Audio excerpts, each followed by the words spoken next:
En 1952, apenas 7 años después del fin de la Segunda Guerra Mundial, Estados Unidos y Japón firmaron un acuerdo de aviación que reconfiguraría silenciosamente los viajes aéreos globales durante las siguientes 6 décadas. En virtud de ese acuerdo, las aerolíneas estadounidenses obtuvieron derechos extraordinarios para volar a través de Tokio y continuar hacia otras ciudades asiáticas. Northwest Airlines fue una de las mayores beneficiarias. Pan Am fue la otra.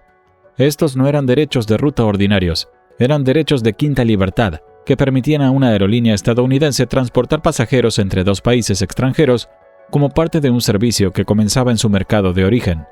En una época en la que las aeronaves no podían volar sin escalas desde Detroit hasta Manila, esto era extraordinario. Tokio se convirtió en el puente. Las aerolíneas estadounidenses utilizaron Japón como puerta de entrada a toda Asia, y lo hicieron durante décadas. Durante la mayor parte del siglo XX, ese arreglo tenía perfecto sentido. La geografía, la tecnología y la política se alinearon para hacer de Tokio el punto de conexión obvio. Luego el mundo cambió. A finales de 2008, Delta Airlines completó su fusión con Northwest Airlines, heredando una de las redes Estados Unidos-Asia más poderosas jamás construidas. En su apogeo en 2011, Delta operaba vuelos desde Tokio, Narita, hacia 22 destinos en Asia y Estados Unidos. Para el 29 de marzo de 2020, cada uno de esos vuelos de conexión había desaparecido. Pero aquí está lo que no tiene ningún sentido. Delta no se redujo porque Tokio se hiciera más pequeño. Tokio sigue siendo uno de los mercados de negocios más importantes del planeta. Delta todavía vuela allí todos los días desde Atlanta, Detroit, Seattle, Los Ángeles, Honolulu y Portland. Sin embargo, el propio centro de operaciones, el imperio de conexiones que Northwest había construido durante medio siglo, fue completamente desmantelado. 22 rutas se desplomaron a 0 vuelos de conexión dentro de Asia.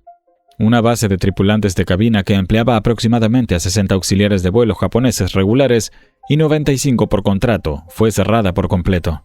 Entonces, ¿cómo es que una aerolínea abandona un centro de operaciones que tardó 70 años en construir? Para entender por qué Delta abandonó Tokio, necesitamos entender por qué tenía Tokio en primer lugar. Delta no creó el centro de operaciones de Tokio. Lo heredó, junto con la pregunta de si todavía tenía sentido. Antes de la fusión de 2008, la identidad de Delta estaba muy centrada en el Atlántico. Su fortaleza era Europa, América Latina y su enorme columna vertebral doméstica a través de Atlanta. El Pacífico era en gran medida territorio de Northwest. Northwest había construido algo extraordinario en Narita. Usaba Tokio para llegar a varias ciudades asiáticas. Los pasajeros de Detroit, Minneapolis y otros centros de operaciones de Northwest volaban a través del Pacífico hasta Tokio y luego hacían conexiones por toda Asia. Delta lo absorbió todo de la noche a la mañana. Las rutas asiáticas, las aeronaves transpacíficas, los derechos de Tokio, las instalaciones de la terminal de Narita, la base de asistentes de vuelo, las relaciones, la huella de mantenimiento. También absorbió la pregunta estratégica enterrada dentro de toda esa infraestructura. ¿Era valioso este centro de operaciones debido a la historia o porque todavía se ajustaba al futuro? Durante décadas, Northwest había respondido esa pregunta con confianza. Los derechos de quinta libertad de 1952 estaban entre los activos más valiosos de la aviación comercial. Japón era la economía más rica de Asia, el aliado estadounidense más importante estratégicamente en la región y geográficamente posicionado como un puente perfecto entre Norteamérica y el resto del continente. Pero a finales de la década de 2000, 3 cambios estructurales ya estaban erosionando los cimientos. Delta heredó Tokio justo cuando Tokio se estaba volviendo obsoleto. El primer problema fue la tecnología. Cuando Northwest construyó su centro de operaciones en Tokio, el alcance de las aeronaves era una limitación real.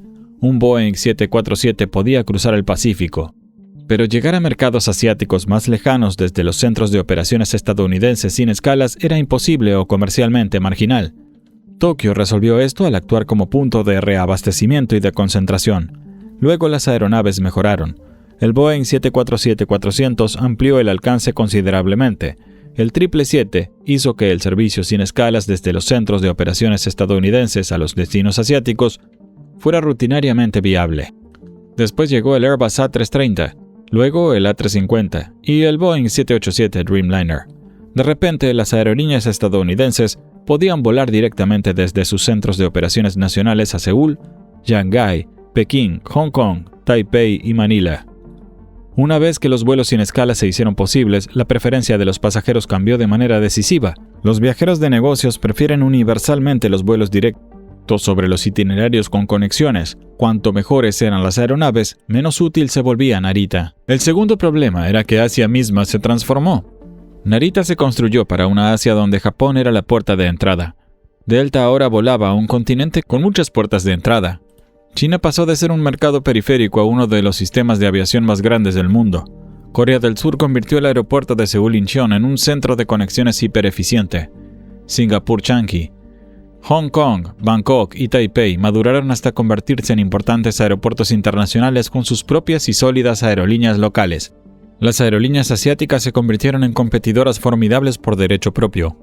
Tenían una mayor lealtad de marca en sus mercados de origen, un tráfico local más profundo y flotas cada vez más modernas. Ya no necesitaban a las aerolíneas estadounidenses para distribuir a sus pasajeros. Japón seguía siendo importante. Simplemente ya no era el puente ineludible. Las rutas de Quinta Libertad, que alguna vez fueron oro, se volvieron financieramente difíciles de defender. El centro de operaciones de Delta en Tokio se construyó sobre el derecho a volar más allá de Japón. Pero el mercado ya no necesitaba a Delta para hacerlo. Las aerolíneas locales asiáticas operaban esas mismas rutas con mejor conectividad local, menores costos y un reconocimiento de marca superior en sus mercados de origen. A mediados de la década de 2010, Delta operaba una estructura de centro de operaciones de la era de la Guerra Fría en un mercado asiático del siglo XXI que había seguido adelante. El tercer problema era geográfico y exclusivamente japonés. Tokio tiene dos aeropuertos principales, Narita y Haneda. Para los pasajeros en conexión, Narita estaba bien. El objetivo de un aeropuerto de conexión es el transbordo, no la ciudad. Pero para los pasajeros cuyo destino real era Tokio, Haneda era muchísimo más conveniente. Un taxi desde Haneda hasta el centro de Tokio puede tardar menos de 30 minutos. Desde Narita, el mismo trayecto puede superar la hora. Para los viajeros de negocios de alto rendimiento, esa diferencia es enorme. Narita era útil cuando Tokio era un puente. Haneda se volvió más importante cuando Tokio se convirtió en el destino. Durante años esto no importó mucho porque Haneda tenía franjas horarias internacionales limitadas, especialmente para las aerolíneas estadounidenses. Pero a partir de 2010 y acelerándose a lo largo de esa década, Japón fue abriendo gradualmente más franjas horarias internacionales diurnas en Haneda. Cada nueva ronda de asignación de franjas horarias alejaba el tráfico de negocios premium de Narita. Delta se encontró operando un centro de conexiones en el aeropuerto equivocado para la demanda local de Tokio. Delta no abandonó Narita de la noche a la mañana. El centro de operaciones se fue reduciendo gradualmente, año tras año, ruta tras ruta, entre 2011 y 2018. Cada recorte de ruta se justificaba de forma individual. Cada recorte también debilitaba el flujo de conexiones para todo lo demás que permanecía. El centro de operaciones se estaba devorando a sí mismo. Las matemáticas eran implacables. Menos rutas más allá significaban menos tráfico de conexión. Menos tráfico de conexión significaba vuelos transpacíficos más vacíos. Esto significaba menos razones para mantener las puertas, las salas VIP y las bases de tripulación de Narita.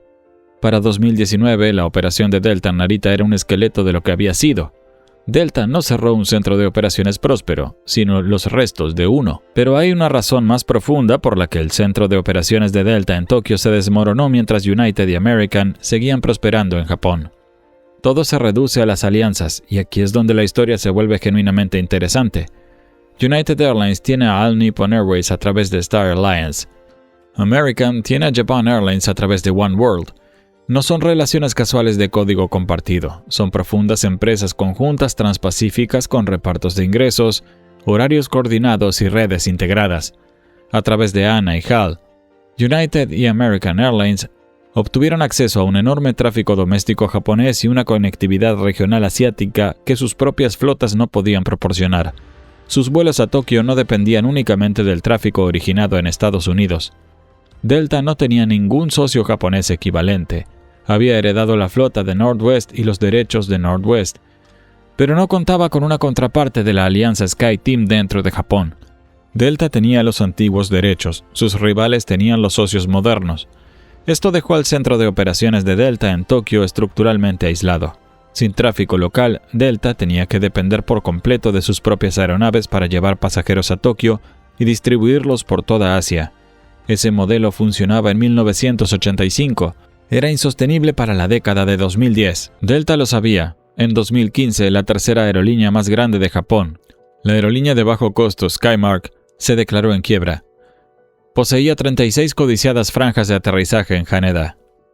Delta vio una oportunidad para resolver su déficit de alianzas. Respaldada por el mayor acreedor de Skymark, Intrepid Aviation, Delta propuso un plan de rehabilitación que le habría otorgado casi un 20% de participación en Skymark, acceso a las franjas de Haneda y un socio nacional japonés. El establishment aeronáutico japonés no recibió bien la intromisión. ANA presentó un plan de patrocinio rival, fuertemente respaldado por los bancos japoneses y silenciosamente bendecido por la industria. Los acreedores votaron por el plan respaldado por ANA. Delta quedó bloqueada. Sin Skymark, Delta no tenía un camino hacia un crecimiento orgánico en Haneda, ni un socio japonés que anclara un futuro centro de operaciones en Tokio. El fracaso de Skymark obligó a Delta a buscar en otra parte una estrategia de conexión asiática, y encontró una, solo que no en Japón. La respuesta de Delta fue Korean Air. En 2018, las dos aerolíneas lanzaron una amplia empresa conjunta transpacífica, y esta única alianza reescribió fundamentalmente la estrategia de Delta para Asia. ¿Por qué operar tu propio centro de conexiones en declive en Narita cuando Korean Air ya tiene uno mejor en Incheon? Seúl e Incheon es ampliamente considerado como uno de los mejores aeropuertos de conexión del mundo. Korean Air ya operaba una extensa red por toda Asia. A través de la empresa conjunta, Delta podía llevar a los pasajeros desde Estados Unidos directamente a Seúl y transferirlos sin problemas a la red de Korean Air. Narita era Delta operando en Asia sola. Incheon era Delta operando en Asia con un gigante local. Esto era más limpio, más eficiente y estaba mucho mejor alineado con la economía moderna de las alianzas. Delta podía concentrarse en lo que hacía bien, es decir, los vuelos transpacíficos con origen en Estados Unidos, y dejar que Korean Air se encargara de la distribución por toda Asia. En 5 años, la empresa conjunta aumentó el tráfico de pasajeros en conexión en Incheon. American resolvió Japón a través de HAL. United resolvió Japón a través de ANA. Delta resolvió Asia dejando atrás Japón. Al mismo tiempo, Delta estaba reconstruyendo su puerta de enlace al Pacífico en el lado estadounidense del océano. A principios de la década de 2010, Delta invirtió fuertemente en convertir al Aeropuerto Internacional de Seattle-Tacoma en un importante centro transpacífico. El nuevo centro de operaciones de Delta en el Pacífico no estaba en el otro lado del océano, sino en Seattle. Seattle tenía sentido geográfico. Se encuentra más cerca de Asia que Atlanta, Detroit o Minneapolis, lo que permite vuelos más cortos y más económicos. También tenía una fuerte demanda empresarial local, particularmente del sector tecnológico. Al canalizar a los pasajeros nacionales a través de Seattle y volar sin escalas a Asia, Delta podía replicar la lógica de conexión que Narita ofrecía en su momento, salvo que ahora la conexión ocurría en Estados Unidos, no en Japón. La conexión se trasladó de Tokio de vuelta a Estados Unidos. Detroit, Atlanta, Minneapolis y Los Ángeles desempeñaron todos papeles secundarios. Cada uno era un antiguo bastión de Northwest o un megacentro de Delta con suficiente tráfico nacional para sustentar el servicio sin escalas a Asia cuando se combinaba con aeronaves modernas. La lógica estratégica se había invertido. En lugar de Estados Unidos a Tokio o a Asia, Delta podría volar de Estados Unidos a Asia directamente, con la conexión ocurriendo en el lado estadounidense. Los golpes simbólicos finales llegaron en 2019. En agosto de ese año, Delta anunció que pondría fin a su servicio de Tokio a Singapur y trasladaría su operación de Tokio a Manila para conectar a través de Seúl e Incheon en su lugar. Tokio a Singapur y Tokio a Manila eran las últimas rutas más allá de Tokio, los últimos ejemplos vivos de la antigua lógica del centro de operaciones de Quinta Libertad. Cuando desaparecieron, el concepto de centro de operaciones desapareció con ellas. Una vez que Singapur y Manila desaparecieron, Tokio dejó de ser un centro de operaciones y se convirtió en un destino más. Delta aún podía volar a Tokio, simplemente ya no necesitaba volar a través de Tokio. Después de que el Departamento de Transporte de Estados Unidos asignara 12 nuevas franjas horarias diurnas en Haneda en 2019, Delta se aseguró la mayor parte. Esto permitió ofrecer servicios sin escalas a Haneda desde más ciudades de Estados Unidos. El 29 de marzo de 2020, Delta consolidó oficialmente todos sus vuelos de Tokio en Haneda. El centro de operaciones de Narita había terminado. El traslado a Haneda salvó la relevancia de Delta en Tokio, pero acabó con el centro de operaciones de Delta en Tokio. Haneda le dio a Delta acceso a los pasajeros de alto rendimiento de Tokio. no le dio a Delta la capacidad de recrear un enorme banco de conexiones. Haneda tiene una grave limitación de franjas horarias, y las franjas que Delta consiguió con tanto esfuerzo solo podían sustentar el servicio punto a punto entre Estados Unidos y Tokio. Haneda le dio a Delta el pasajero de Tokio, no le devolvió a Delta el imperio de Tokio. La mayoría de las aerolíneas estadounidenses no podrían haber abandonado Tokio de la forma en que lo hizo Delta. United sigue operando de manera significativa en Narita y Haneda porque la asociación con ANA le proporciona el flujo de pasajeros locales que Delta nunca tuvo. American sigue utilizando Tokio como una importante puerta de entrada al Pacífico porque HAL le proporciona la misma infraestructura local. Sus operaciones en Tokio están integradas en las redes japonesas de maneras que las de Delta nunca lo estuvieron. La retirada de Delta no fue un fallo de ejecución. Fue el reconocimiento de que su posición estructural específica, al heredar los derechos de Northwest sin heredar un socio japonés, hizo que Tokio fuera excepcionalmente insostenible. Narita no se volvió inútil, se volvió menos útil para una aerolínea sin un socio local. El mismo aeropuerto que era indispensable para United y American era un lastre para Delta. Una infraestructura idéntica, un valor estratégico completamente diferente. La consolidación de Delta en marzo de 2020 coincidió casi exactamente con el colapso mundial provocado por la COVID-19. Esta coincidencia creó una narrativa engañosa de que la pandemia forzó el cierre.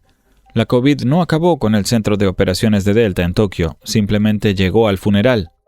La decisión se había formalizado en 2019.